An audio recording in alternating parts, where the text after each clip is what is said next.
Muy buenas noches. Hoy, en Enfoque de Actualidad, hablaremos de un fracaso de la sociedad.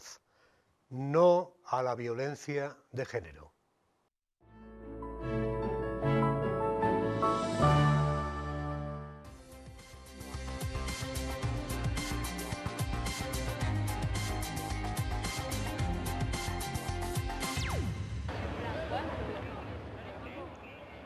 Hoy, una buena parte de la sociedad segoviana clama desde diversos ámbitos contra la violencia de género, que se ha cobrado en lo que va de año en España 48 vidas. Con un acueducto teñido de morado, hay que proclamar que una sociedad democrática no puede soportar este número de víctimas y de hijos huérfanos. Analizamos desde Enfoque Actualidad un grave problema que, lejos de desaparecer con los nuevos tiempos, continúa creciendo y se ha convertido en una auténtica lacra social, en el ámbito urbano, en el medio rural y cada vez más entre adolescentes y empleando las más modernas plataformas que permite la tecnología digital. No vamos a ser neutrales ante la violencia de género, que se presenta en todas las culturas, clases sociales y económicas. Estamos ante una lucha que exige compromiso y tomar partido para denunciar las agresiones, sensibilizar a la población, defender a las víctimas y mantener una actitud crítica hacia la conducta del agresor. Ahí nos encontrarán como periodistas y como medio de comunicación. Ciudadanos y periodistas, contribuyamos todos a quebrar el silencio que aún envuelve a los casos de violencia de género. Ayudemos a las víctimas, que las administraciones doten a los servicios especializados y judiciales de los medios suficientes. Estamos ante una violación de los derechos humanos y un atentado contra la libertad y la dignidad de las personas que no debe quedar impune. No solo hoy, sino todos los días hay que gritar: no más violencia de género. Muy buenas noches, Victoria Domínguez. Buenas noches, Aurelio. Hoy un especial ante un problema, como acabamos de comentar, ante una lacra social, la violencia de género, en Enfoque de Actualidad, que muy bien, como todas las semanas, nos enfocas y nos pones en el punto de mira de esa actualidad. ¿Qué vamos a conocer hoy en relación con este tema? Pues para empezar, Aurelio, vamos a comenzar con los datos que se remontan a 2003 en el caso de los datos relacionados con víctimas mortales. Otras estadísticas sobre órdenes de protección, denuncias y otros conceptos son de 2007. En cualquier caso, estamos hablando de datos de la Delegación del Gobierno para la Violencia de Género.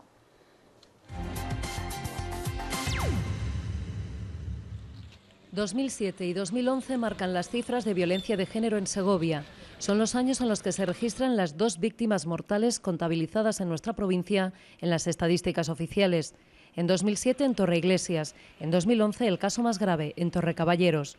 Que un varón ha matado a su hijo de 16 años y a su mujer de 49. Él tenía 52 años, parece que estaban en una situación de trámites de separación. No había ningún antecedente, no solo porque hubiera denuncias, sino ningún antecedente pues, ni en los servicios sociales ni en los servicios sanitarios que pudiera imaginar que esto iba a ocurrir y por tanto pues, no había ninguna medida de protección para esta mujer y este hijo. Desde enero de 2007 hasta finales de junio de este año, en Segovia se han presentado 1.878 denuncias por violencia de género y se han dictado 728 órdenes de protección.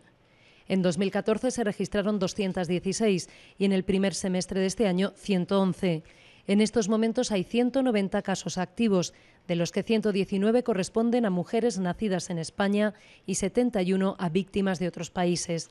Hay 134 órdenes de protección en vigor y 13 dispositivos de seguimiento que tienen localizados al presunto agresor y a la víctima.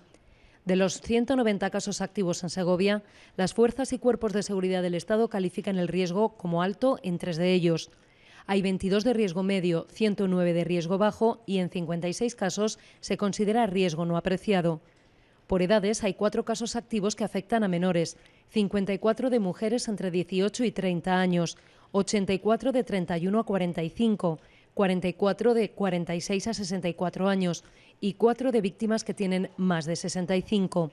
En cuanto a las prestaciones laborales y económicas, hasta el 30 de septiembre pasado hay 53 mujeres que perciben la renta activa de inserción, 38 que han obtenido ayudas para cambio de domicilio y 2 víctimas extranjeras cuentan con permiso temporal de residencia y trabajo.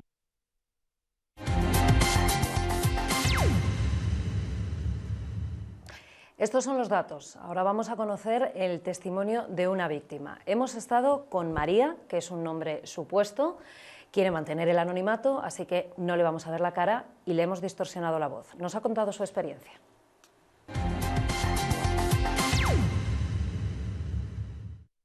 Mi marido no nos miraba, no sabía que estábamos allí, no nos llevaba dinero, nos maltrataba cuando quería, él se iba donde le daba la gana y para irse llegaba a casa dando voces.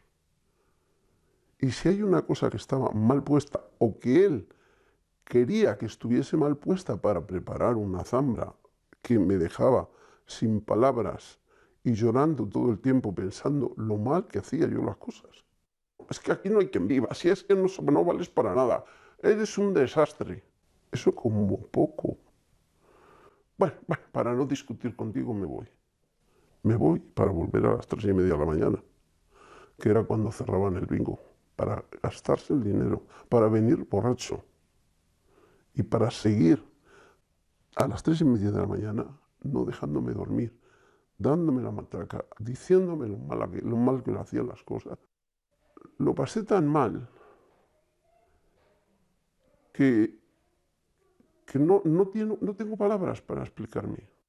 Digo, yo no sé cómo he salido, cómo resulta que no era tan tonta, que no hacía las cosas tan mal, que he salido a flote, que tengo los 3 hijos, que tengo los nietos, que tengo casa, que tengo...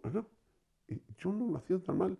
Y este señor que me estaba diciendo todos los días lo mala que era, lo mal que hacían las cosas, no tiene nada. Porque cada vez que yo venía a mi casa no sabía lo que me iba a encontrar. Sea mi marido borracho, si mi marido había tirado los muebles, si mi marido había roto el cenicero, vete a saber lo que me encontraba. No es que me pegara todos los días, tampoco es que me pegara todos los días, pero bueno, sí que se le escapaba la mano. Aguantaba porque no tenía dónde ir. Yo no quería decir a mi familia lo mal que lo estaba pasando. De hecho, yo me iba a comer los domingos en casa de mi madre y me decían, ¿dónde está? Pues a pescar, porque le gustaba pescar, o no sé, iba a trabajar, o donde fuera. Hasta que ya un día decidí contar la verdad, porque ya me decían, es que siempre vas sola, si es que pareces una viuda, es que siempre le dejas ir a pescar, es que pareces tonta. Es que eres muy tonta, porque al marido no se le puede dejar así. Y mi momento llegó cuando mi madre se casó de segundas nupcias y se fue a vivir con su marido a otra casa que él tenía, que ya tenía. Entonces esa casa se quedó desocupada y yo le dije a mi madre, ya no aguanto más, me voy. Y un día a las 11 de la noche me marché, un 5 de junio. Porque mi marido, sin emborracharse, no era nadie, pero borracho sí era. Y medio borracho ni le cuento. Entonces yo sí que estuve un año con muchísimo miedo. Me puse a trabajar y mis compañeros salían antes que yo, porque mi marido se escondía por ahí y me esperaba a la salida. De hecho, se metió en mi casa. Esperó a mis hijos un día y estuvo en mi casa, estuvo dentro de mi casa. Cuando yo vine de trabajar, me lo encontré. Él jugaba con el miedo que yo tenía, jugaba conmigo. Me trataba como una mierda. Jugaba conmigo. Yo tenía miedo y entonces él era fuerte. Y que como le he quitado a los hijos me va a matar a mí y a mi madre, a las dos. No va a andar con medias tintas. Después de separarme ya le digo que las cosas me pintaron bastante bien. Mi madre y mis hermanos estaban unidos conmigo, me echaron una mano y bueno, pues todo fue rodado. Me encrespa y me conmueve y me da rabia ver cómo la gente joven, las chicas jóvenes, ven que el amor de su vida les controla, les pega, y eso es porque les ama mucho. Decir a la gente que le pasa de esas cosas que se centre, que piense y que valore lo bueno y lo malo, y lo bueno que le puede pasar, que puede ser mucho. Lo malo ahí está, ahí lo tiene. Hay que dar el paso y decir, mira, que ya saldremos adelante. Es posible, yo sí que se lo digo desde aquí, es posible salir adelante. Pero, por favor, desde aquí, quiero dar un grito a las ayudas a las mujeres maltratadas. Desde aquí, desde esta entrevista, es como me gustaría cerrar. Hay que darles ayudas, hay que darles futuro. Si no, no pueden. Porque la mujer maltratada necesita un sitio donde vivir en paz. No necesita un sitio donde venga una chica que tiene problemas de drogadicción, problemas de alcoholismo. No, necesita paz, necesita tranquilidad, un tiempo de asentamiento. Y después volará.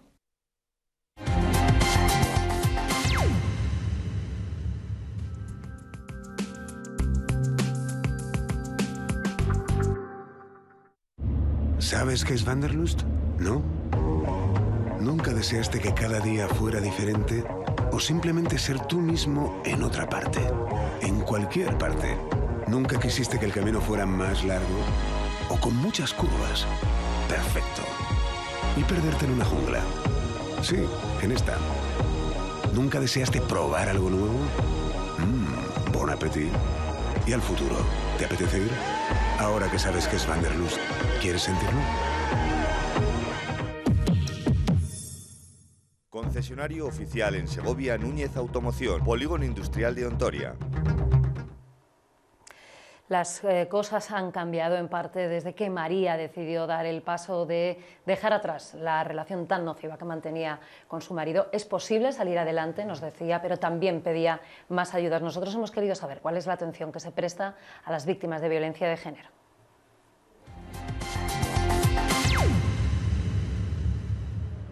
La atención a las víctimas de violencia de género se articula a través de la red de asistencia a la mujer de la Junta y los servicios sociales de ayuntamientos y Diputación. Pero ¿cuáles son los primeros pasos? Los que llevan a un centro sanitario o a la comisaría o el puesto de la Guardia Civil. Si ha habido una agresión y tiene la posibilidad de poder escapar, ir al hospital y que la vean las agresiones que ha tenido, porque si no luego es muy difícil de demostrarlo. Siempre y cuando hay un parte médico, pues es mucho más sencillo. Se la tomará declaración en el caso de que quiera declarar, porque no siempre quieren. Hay veces que se acogen a su derecho de no declarar en contra de su pareja, pero ya digo que en un primer momento sí que suelen querer declarar. Se las tomaría declaración y posteriormente con la declaración de la víctima, la toma de declaración también del agresor o del presunto agresor y otra serie de elementos, se realizaría lo que se llama la valoración de riesgo, la valoración policial de riesgo, una primera valoración inicial. También es muy habitual que el primer contacto que tienen las víctimas con personal policial sea o bien en la calle o bien en sus domicilios cuando sufren un episodio de violencia y demandan asistencia o presencia policial. En ese caso serían los radiopatrullas, los Zetas, los que acudirían a la casa, los que tendrían un primer contacto con la víctima, los que procederían en su caso a la detención del agresor. Y en ese caso, este personal es muy importante que proceda a tranquilizar a la víctima, que se fije bien en todos los elementos que se puedan posteriormente plasmar en el atestado. El prestar una atención personalizada y en atención a la gravedad de lo que se manifiesta. Son normalmente casos que conllevan una carga pues muy importante a nivel de la víctima, llega con crisis de ansiedad. El EMUME, Equipo Mujer Menor, es la sección de la Guardia Civil que coordina la atención a estos casos en la provincia, donde solo un puesto, el Espinar, cuenta con personal especializado. En la capital se encarga la unidad del Servicio de Atención a la Familia y a la Mujer. El atestado que se envía al juzgado incluye una primera valoración de riesgo. En ese momento, además, la mujer puede pedir ya una orden de protección. Al presentar la denuncia, la mujer es trasladada a uno de los 4 centros de emergencia de Castilla y León, situados en Burgos, Salamanca, Valladolid y Ponferrada, por 1 o 2 días hasta que se celebra la primera vista rápida. Estas mujeres también tienen derecho a justicia gratuita, automáticamente, sin necesidad de demostrar, como otras personas que tienen que demostrar que no tienen medios económicos suficientes. Estas mujeres tienen derecho a la justicia gratuita en cuanto que presentan que es de violencia de género. Si el juez entiende que hay indicios claros de delito y riesgo para la víctima, dicta la orden de alejamiento. No solamente físicamente, no se puede acercar a la víctima, sino también a nivel de comunicación telefónica o por WhatsApp o por el ordenador o a través incluso de terceras personas. Eso estaría totalmente prohibido y eso recaería en un quebrantamiento de condena. Mientras los casos se mantienen activos, Policía y Guardia Civil realizan un seguimiento.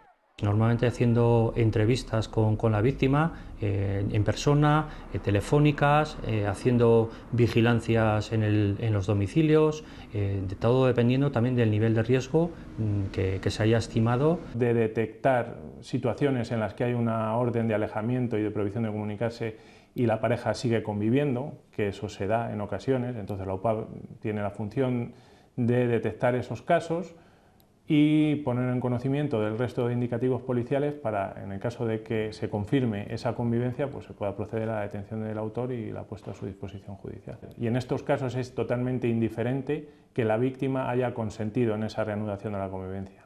El dispositivo antimaltratador se utiliza en Segovia en 13 casos, que son más de un tercio de toda Castilla y León.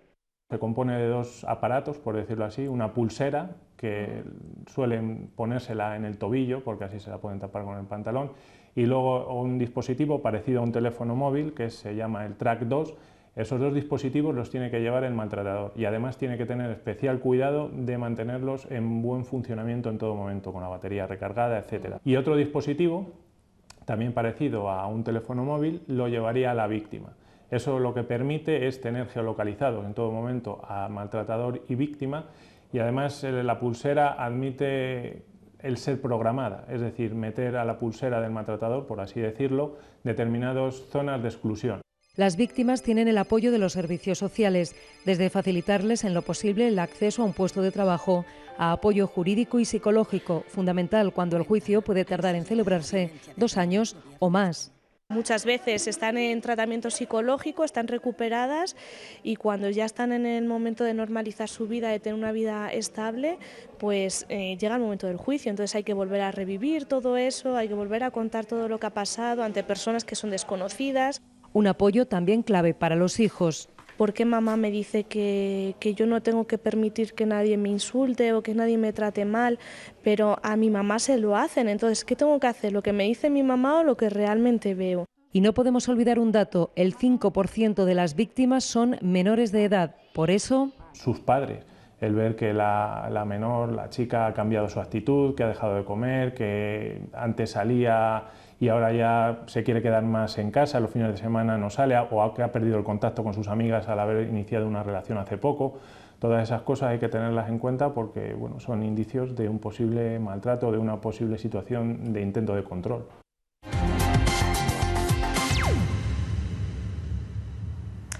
Más de 800 mujeres han muerto en España víctimas de la violencia de género desde el año 2003, que es desde cuando se registran las cifras. Y en este año, lo decíamos al principio, 48 víctimas mortales. Hay 3 casos que se investigan y que podrían engrosar esa cifra. 44 huérfanos y 8 menores este año, Aurelio, asesinados por sus padres o por las parejas de sus madres. Son cifras que no nos vamos a cansar de repetir. Muchas gracias, Victoria Domínguez. Estremecedor testimonio con un mensaje positivo de este problema se puede salir, esclarecedores testimonios de ayuda a las víctimas, de pedagogía, de información, extraordinario reportaje y ahora salimos a la calle. Vamos a recoger la opinión de los ciudadanos que la ha tomado nuestra compañera Noelia Duque.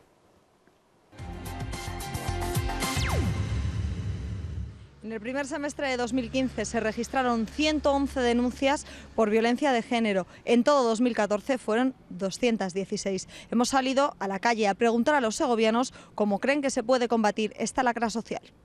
Pues yo creo que es cuestión de educación desde el colegio y desde las casas, como casi todo. Al que mata, que le maten.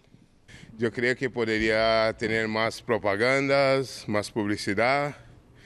Y alguna forma de hablar con estos tipos de hombres.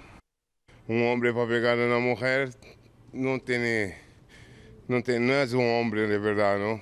Bueno, yo creo que la violencia de género es un problema educacional. O sea, esto viene desde la base, desde pequeñitos, que nos tienen que educar a saber comportarnos con las personas, da igual del sexo que sean. Si hay personas en el gobierno que no pueden, ¿qué voy a poder decirte yo? Pues con un poco de educación, un poco de decencia y un poco de respeto a todas las personas, a quien sean. Con una buena educación, tanto a las mujeres como a los hombres. Desde un punto de vista educativo, ¿no? Desde la base, o sea, enseñando a los niños la igualdad y el respeto a la mujer, y luego también desde un punto de vista judicial, pues cambiando las normas, las leyes. Eso depende de cada persona y también depende de la educación que hayan tenido. Evitar que suceda pues estando muy atentos a nuestras conocidas para pues ver cambios de actitud, cambios en su manera de actuar, en la relación con su pareja, etcétera. Sobre todo a los chicos, a los varones, educarles desde casa, de que su madre es una mujer igual que con la que se vaya a casar. O sea, la violencia de género yo no la entiendo porque no puedo comprenderla, sobre todo cuando te cría una madre, ¿no? O sea, cómo eres capaz de pegarle a una mujer. Creo que es una cuestión de educación y muy seria. No sé tampoco qué componente, de qué tipo puede haber para que alguien en un momento dado le levante la mano a una mujer. Y lo mismo con los hombres, que también hay violencia de género hacia los hombres. Lo que pasa es que esa, evidentemente, es muchísimo inferior, ¿no?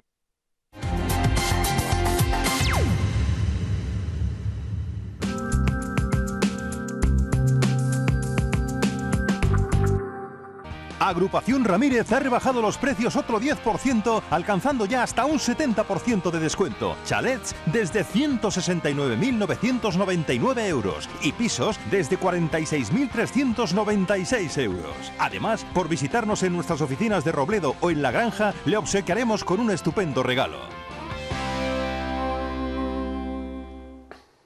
Hoy en Enfoque de Actualidad, no a la violencia de género. Vamos a volver en unos minutos después de la publicidad y recuerden que en nuestra segunda parte habrá una conversación con dos protagonistas, la fiscal encargada del tema de la violencia de género en la Fiscalía de la Audiencia Provincial de Segovia y la responsable de la Unidad de Violencia de Género de la Subdelegación del Gobierno, en unos minutos.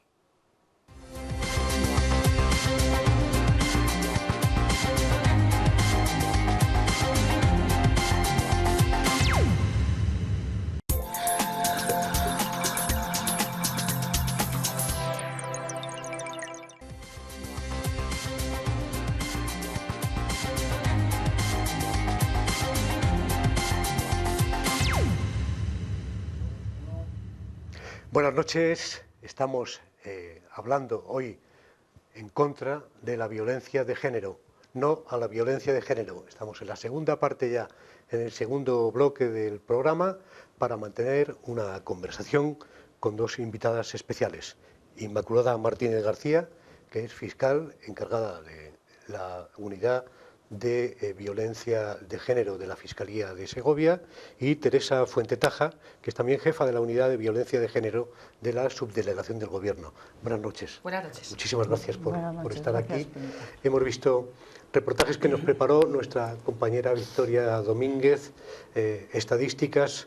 Le voy a hacer una misma pregunta a las dos en base a su experiencia. ¿Por qué ocurren estos casos en pleno siglo XXI? Las causas pueden ser muy diversas, pero yo creo que Maite estará de acuerdo conmigo que hay una causa básica que es un problema educacional.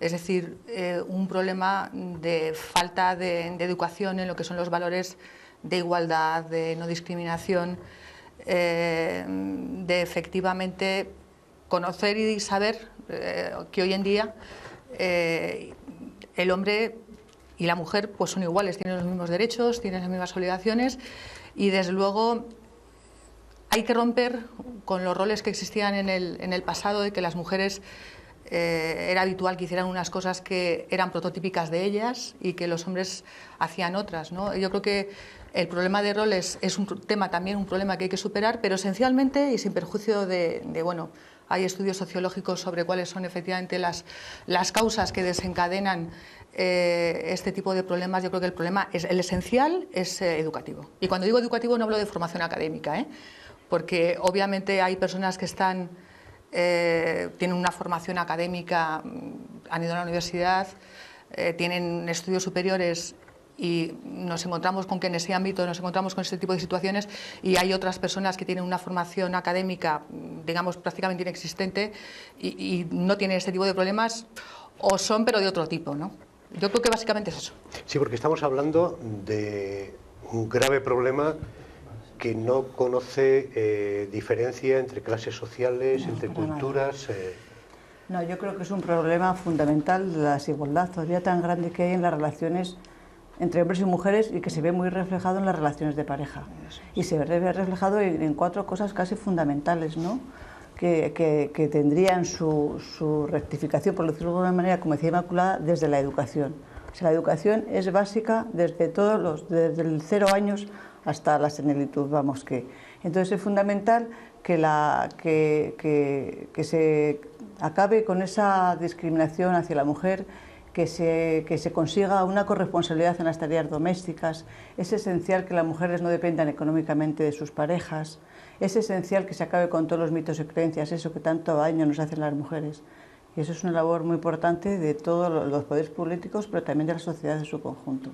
Si hablaba la fiscal, y ahora también le daremos a ella la palabra, pero continuando con usted, de un problema de educación, de valores. Nos estamos encontrando a estas alturas ya, como decíamos, del siglo XXI, con cada vez más violencia de género en institutos, sí, con menores, utilizando las nuevas tecnologías o las tecnologías digitales a través de WhatsApp, acoso. ¿Cómo está esta situación en este momento? Está, la verdad, que es un tema totalmente en auge. Parece mentira que en este siglo, donde se supone que hay mujeres que hemos luchado y han luchado por conseguir muchísimos derechos, y la gente joven no ve el riesgo que está corriendo utilizando mal las nuevas tecnologías y las redes sociales. Porque no hay que olvidar que es una tecnología, un instrumento esencial para la información y para la comunicación, pero son perniciosas totalmente para todo lo que tenga que ver con el acoso, el mal uso de todas estas tecnologías. Y además es que ahora mismo hay estudios donde demuestran que las jóvenes, las mujeres jóvenes adolescentes, no ven los riesgos del control a través de las redes sociales. Y existe exageradamente, porque incluso a la hora de acabar con una relación no se acaba tan fácilmente. O sea, incluso terminar una relación todavía sigue el acoso, el control por parte del agresor o del futuro agresor o del posible agresor en estos casos. Entonces, para eso estamos haciendo una labor muy importante, que existe un plan director de convivencia que es un acuerdo entre 3 ministerios, el Ministerio de Educación, Servicios Sociales e Igualdad, Ministerio de Interior, donde vamos a los centros educativos a dar charlas. Yo, por ejemplo, este año tengo que dar 47 charlas en 44 centros educativos. Si son dirigidas a la educación primaria, hablo de igualdad fundamentalmente, y si es educación secundaria, hablo de violencia de género. Y les hablo de las redes sociales también, los riesgos de las redes sociales a la hora del control y de las relaciones entre parejas. ¿Son muchos los casos, son crecientes los casos entre adolescentes? Pues hombre, eso la verdad es que quien mejor lo sabe es la fiscal de menores. Pero a mí alguna que otra vez que efectivamente me comenta algún tema que tiene, algún asunto que tiene, sí que hay alguno. Y a mí personalmente, bueno, y a mi compañera nos preocupa enormemente por lo que ha dicho antes Maite, ¿no? Porque nunca es disculpable la existencia de una situación de discriminación o de desigualdad, pero quizá en personas más mayores que no les han enseñado otra cosa, y vuelvo a decir que no es disculpable, ¿no?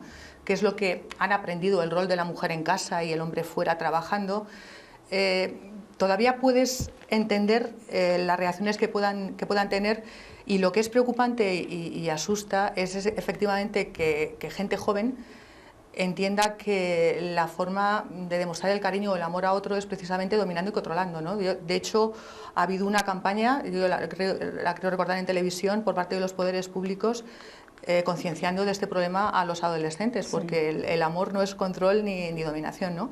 Y luego, redundando en lo que decía Maite y que afecta más a la materia que yo llevo, ¿no?, como fiscal de violencia de Segovia, es preocupante efectivamente la utilización que se hace de las nuevas tecnologías, pero no solo de los acosos que se pueden hacer vía WhatsApp, sino también a través de lo que son las redes sociales, ¿no?, del Facebook, del Twitter, porque claro, una relación sentimental genera obviamente una confianza y da lugar a que en muchas ocasiones tu pareja conozca tus claves.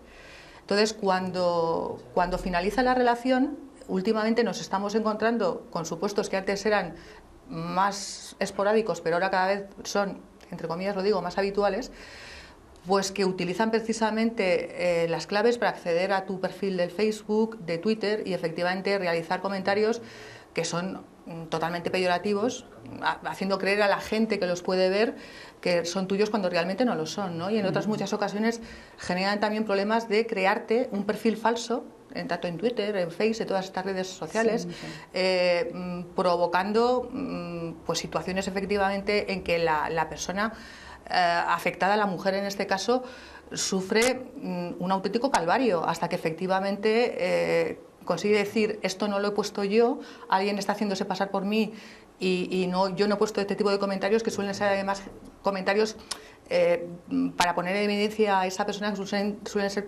comentarios totalmente vejatorios, peyorativos y que generan de verdad un auténtico calvario hasta que efectivamente se consigue dar con el culpable, con el causante de esto y conseguir que cese esa situación, ¿no? Cuando no también el agobio pues con los temas de todos los WhatsApps y llamadas que se pueden tener a efectos de controlar y de saber en todo momento dónde está la persona, o la implantación, por ejemplo, que es ya lo último, de programas espías en el móvil de la mujer, que prácticamente son indetectables, ¿no? Y que dan lugar a que por parte del varón se sepa en todo momento, a través de lo que es incluso el propio GPS, se conoce en todo momento dónde está la mujer, incluso puedes tener acceso sin que tú te des cuenta, sin que la mujer se dé cuenta, a todas las llamadas y todos los mensajes, tanto por SMS o WhatsApps, que tú puedas recibir, ¿no? Y que son muy difícilmente detectables. Aquí está realizando una labor muy encomiable las fuerzas y cuerpos de seguridad, policía judicial, las unidades especializadas en la materia, tanto de Guardia Civil como de Policía Nacional. Sí, nuestro grito de hoy es unánime, no a la violencia de género. No queremos frivolizar.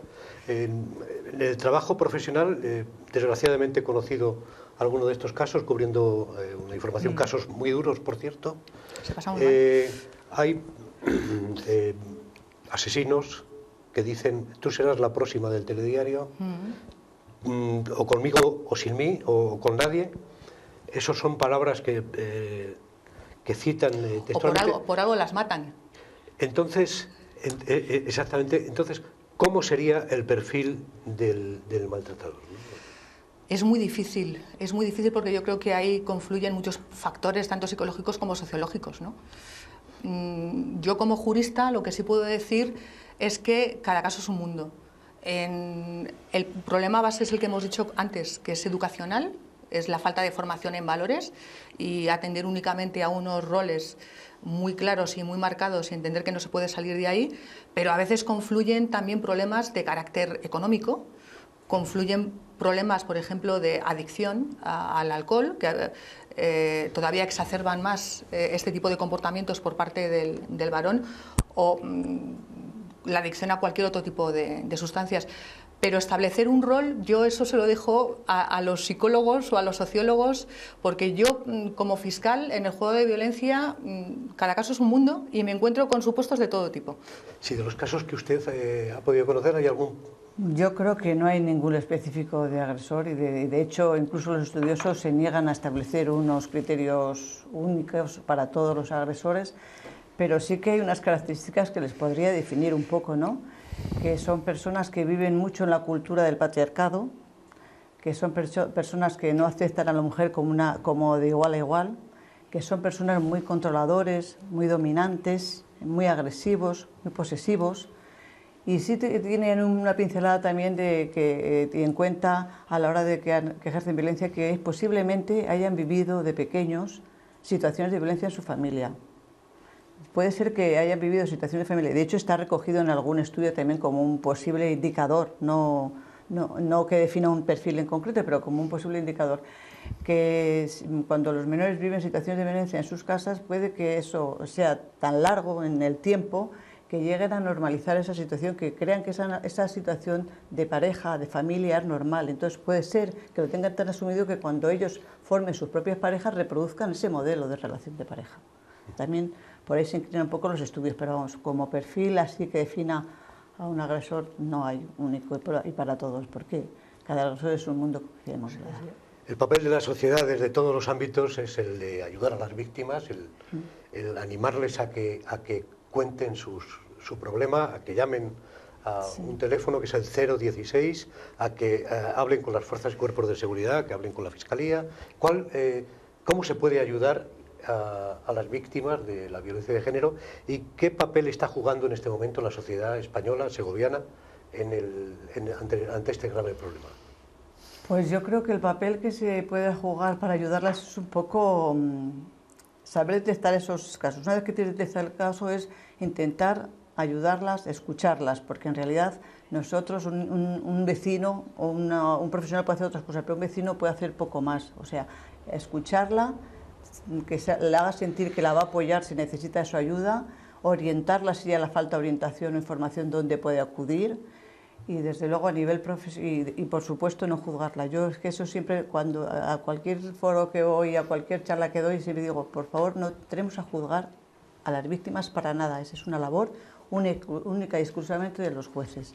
Entonces sí que se sientan apoyadas, que las facilitemos información, y desde luego lo que podemos hacer a nivel social y a nivel profesional, pues desarrollar toda nuestra labor lo mejor que tenemos que hacerla para prestarlas el máximo apoyo, y a nivel social que la sociedad se implique cada vez más, que participe en coloquios, que participe en actos que se hagan, que la preocupe la violencia de género, porque es que yo también estoy un poco, cuando veo, es que no les gusta que les hables de violencia de género, no le gusta a la gente, oye, es que es un tema, claro, es un tema que no es agradable escuchar, pero yo les digo, es que es un tema que forma parte de nuestra sociedad y tenemos que estar involucrados en la sociedad e intentar aportar lo que podamos, y en este tema igual que en muchos más.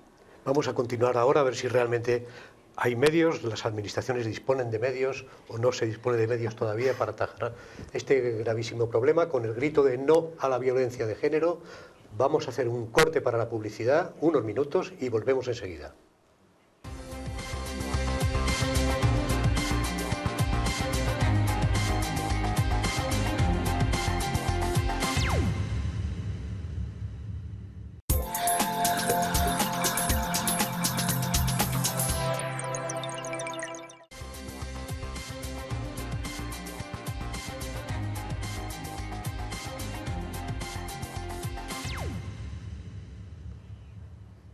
Enfocando la actualidad, no a la violencia de género, estamos hablando en conversación con Inmaculada Martínez García, que es la fiscal, la encargada en la Fiscalía de Segovia del tema de la violencia de género, y con Teresa Fuentetaja, que es la jefa de la unidad de violencia de género de la subdelegación del Gobierno.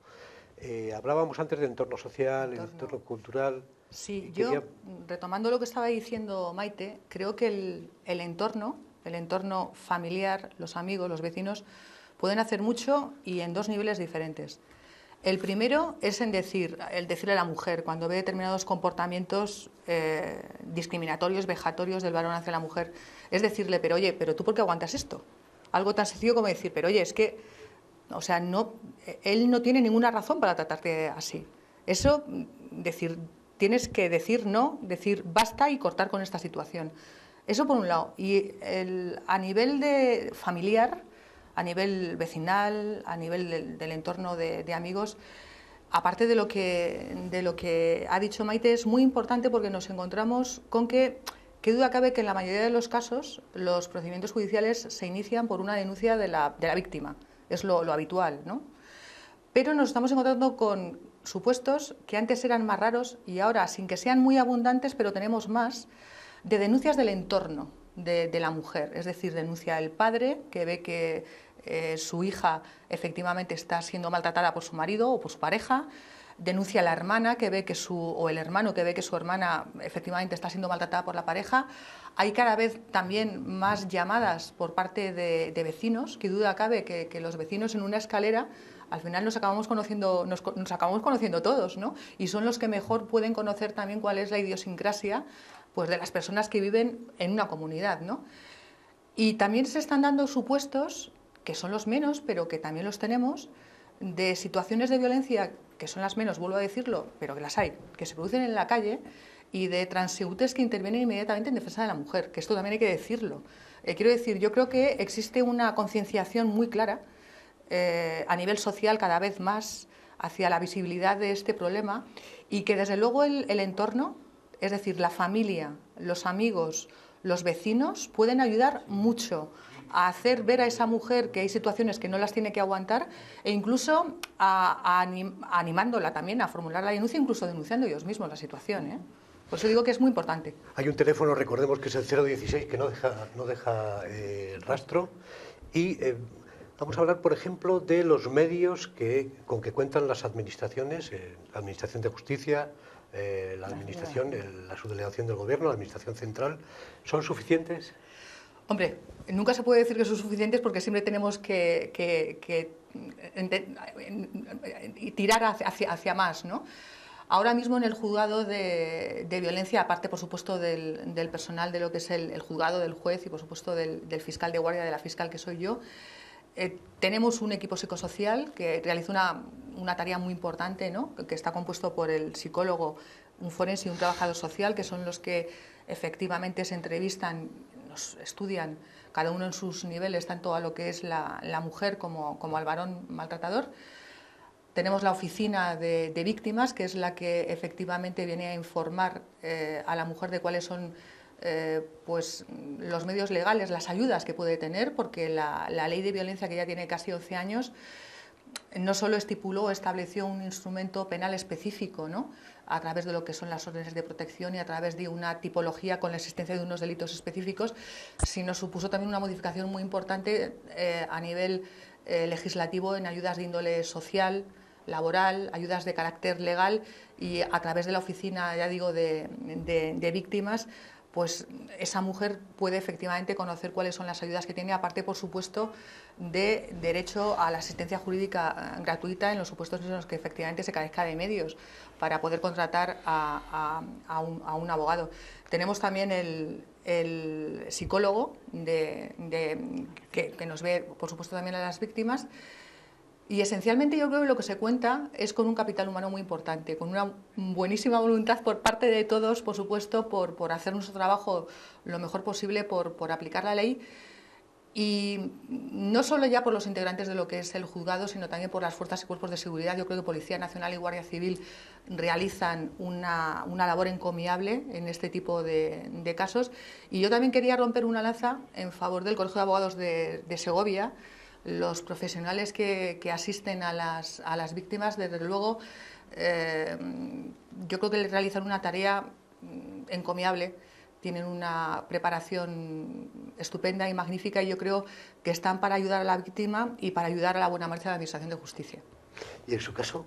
Bueno, pues yo como subdelegación, por supuesto, partiendo de que es la institución que representa al Gobierno de España en la provincia de Segovia, los recursos son los del propio Gobierno.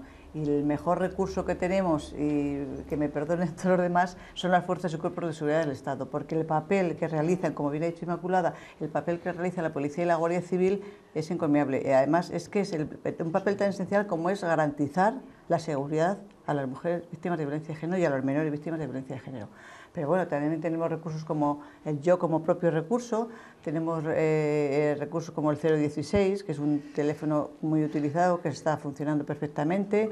Tenemos la Tempro, que es la teleasistencia móvil para mujeres maltratadas, que tiene un sistema de GPS también para localizarlas, y que lo gestiona precisamente Cruz Roja. Y tenemos también los dispositivos electrónicos para el control de las medidas de alejamiento. Y decir como en este caso que Segovia es la provincia de toda Castilla y León que más dispositivos tiene en Castilla y León, que en total en Castilla y León hay 35 y de ellos 13 están en Segovia. No les quiero poner en una situación comprometida, pero sí que me gustaría que dijeran qué papel están cumpliendo los medios de comunicación en este tema. Hombre, el papel principal es dar visibilidad al problema. Es decir, yo creo que si echas un vistazo atrás hace, no sé, 10, 15 años, era muy raro que se hablara de situaciones de violencia, salvo temas muy graves, ¿no? Yo creo que marcó un hito importante la muerte de la mujer de Granada, de Ana Orantes, que yo creo que fue la que dio una visibilidad todavía mayor, y yo creo que supuso ya una concienciación no solo de la sociedad sino de los poderes públicos para intentar atajar el problema a través de una instrumentación propia, desde un punto de vista, como digo, legislativo penal, que es lo que más veo yo, ¿no?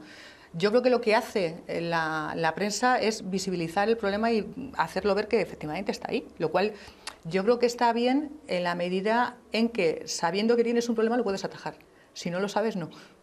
Quizá a lo mejor lo estén tratando como un suceso habitual, quizá haya quien trate de sacarle morbo al tema. Hombre, yo creo que todo tipo de noticias, el sacar morbo, no sé lo que pensará Maite, ¿no? Es malo. Quiero decir, yo creo que la noticia la tienes que dar y contar lo que ha pasado y punto. Bueno, yo personalmente pienso que el papel de los medios de comunicación es fundamental, y es verdad que gracias a ellos se conocen casos, se conocen situaciones, se conoce información, pero también es verdad que en algunas ocasiones los casos de violencia de género, los casos de asesinato, son tratados desde un punto de vista un poco morboso, sin ánimo de, yo no hablo de ningún medio, es en plan general, y sobre todo de los medios de comunicación grandes, ¿no? Se echan de menos cosas, se echan de menos que se informe más sobre recursos, que se deje de preguntar al vecino, porque no es ningún experto, que decirte que puede dar una información, pero que muchas veces no es objetiva, como eso de que, uy, si era un señor encantador. Eso lo hemos oído todo el mundo. Yo no estoy de acuerdo con ese planteamiento, tengo que decirlo.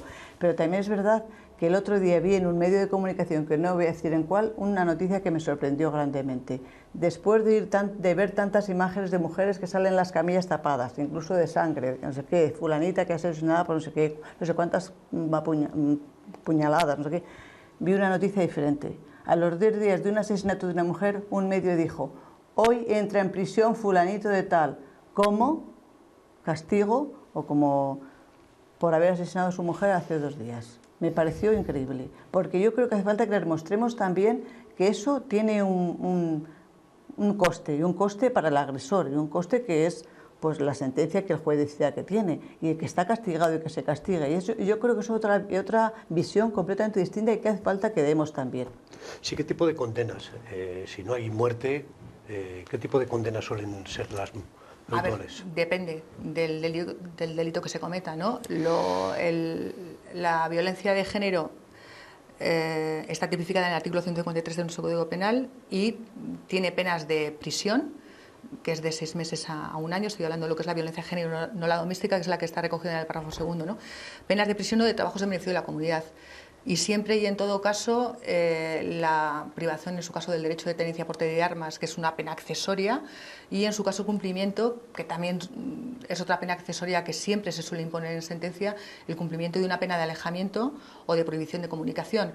Más o menos los tipos delictivos, que son el que estoy diciendo de la violencia de género del 153.1, o las amenazas del 171.4, o las coacciones del 172.2, o lo que es ya la violencia habitual, que es la que estaría contemplada en el 173.2, y no quiero cansar yo aquí tampoco recitando todos los artículos del Código Penal, contemplan penas de prisión. La más grave es la que contempla el maltrato habitual, que son penas de prisión de hasta 2 años, ¿no? Más las accesorias que estoy diciendo de alejamiento y de prohibición de comunicación. Las sentencias por supuesto tienen importancia porque condenan y castigan algo que se ha hecho mal e intentan restituir el bien jurídico que ha sido dañado.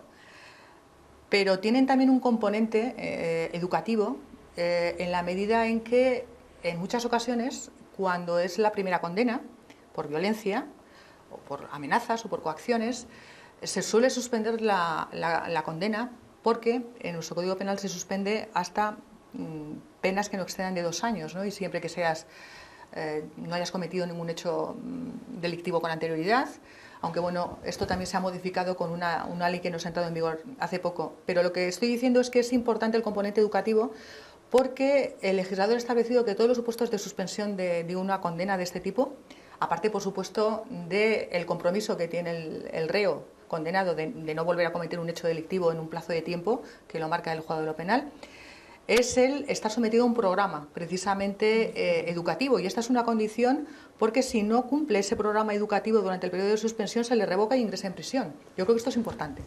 Estamos llegando al final, sí que me gustaría hablar de mitos. Vamos a acabar con mitos como la justificación cultural y social, el ambiente de una cultura concreta, de una sociedad concreta, también con otros mitos sobre denuncias falsas, muy brevemente. Yo soy de la opinión de que los mitos y las falsas creencias hacen mucho daño a la igualdad, hacen mucho daño a la violencia de género y que tenemos que ir erradicándolas, pero erradicándolos de forma contundente, ¿no? Hay muchos mitos en relación con la violencia de género. Yo creo que es que incluso me comentaban que hace poco cuando en una noticia de la televisión decían que habían matado a una mujer, habían asesinado a una mujer, una persona, un hombre que estaba en la barra de un bar dijo, algo habría hecho ella. Eso todavía se sigue diciendo, desgraciadamente. O sea, ¿cómo es posible que tengamos mentalidad todavía de decir que una persona se merece, se supone que aunque haya hecho cualquier cosa se merece que la maten? Pues hay muchos mitos de ese tipo que aguantan porque quieren, que se le ocurren en familias desestructuradas solamente, que las mujeres aguantan porque no tienen recursos económicos, que influye, ese sí que influye bastante, la verdad, que solamente son maltratadores los que son alcohólicos o drogadictos o enfermos mentales. El mito de las falsas denuncias, es que hay muchísimos mitos que hay que ir acabando con ellos. Podríamos hacer una lista y ir diciendo qué podríamos hacer para acabar con estos mitos. ¿Cuál sería la frase de hoy, Día contra la Violencia de Género? Tolerancia cero, por supuesto. Pues con la tolerancia cero nos despedimos, agradeciendo la presencia de la fiscal Inmaculada Martínez, gracias, de la responsable de la Unidad de Violencia de Género en la subdelegación del Gobierno, Teresa Fuentetaja, la presencia de todos ustedes, No a la Violencia de Género. La semana próxima encaminamos la cuesta de las elecciones generales y tendremos la oportunidad de comenzar una conversación, entrevistas con los candidatos. En este caso estarán con nosotros los candidatos de UPyD y de Unidad Popular. Muy buenas noches.